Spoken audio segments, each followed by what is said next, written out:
Hi guys, it's Annette from Acrylic Art Alchemy.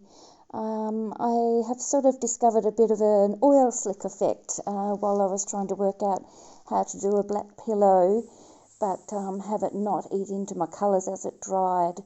So this is what I did. This first part here, I'm laying down some black pillow, and mine is British Paints, as I'm in Australia.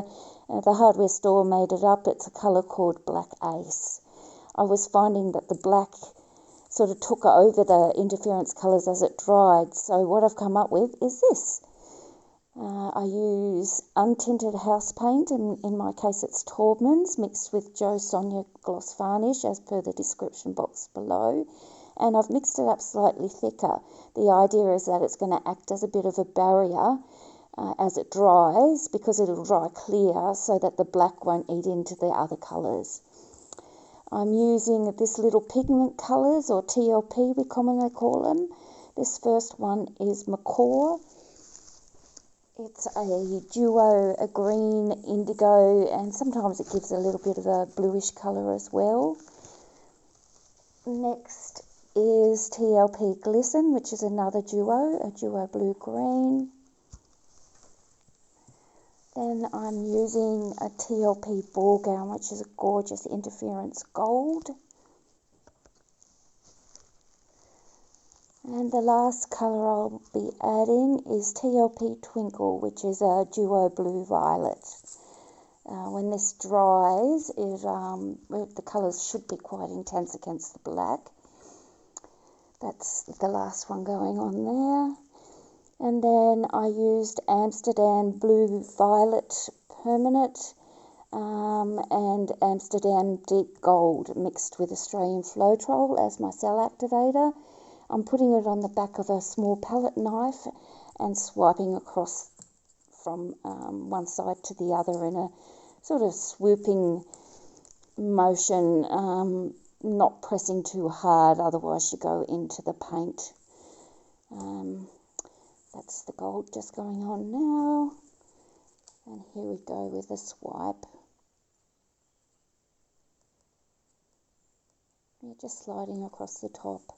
You usually find one side swipes better than the other. I don't know why. It's probably just as the cell activator lessens with how much thickness it is on the palette knife, I guess.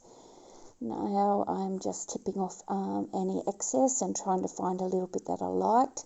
Unfortunately, there was a section in the middle that was a bit thick with the cell activator, and I would have usually just tipped it off so it was all even right across, but one side actually had some gorgeous gold cells that I could see, so I sort of compromised and put it back towards the middle, and as you'll see, I just grabbed a toothpick and tried to sort of mix it in a little bit, and so it wasn't so evident. There I am just thinking about how to do it. Here comes Mr. Toothpick, and I'm just pulling the black pillow paint sort of through a little bit, but not excessively, just to try and sort of stitch the two sides together a little bit. And from here, I just, after I've made a few marks, I just spun it out and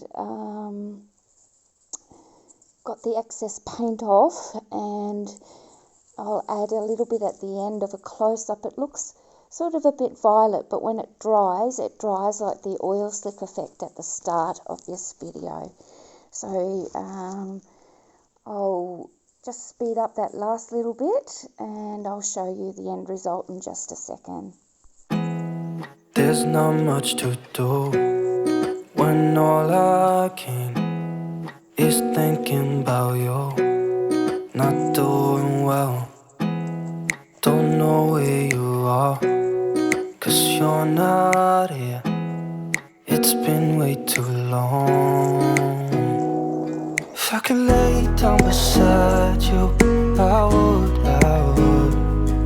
When nothing really matters, that's all I wanna do. I hope that you are safe and that I will see you soon. If I could lay down beside you, this is what it looks like while it's still wet. It did dry quite vibrant with blue and purple and some gold and a little flecks of green in certain light. I didn't actually keep this one, I didn't like it, but it did dry similar to the ones at the start. And I just want to say thanks for watching, everybody.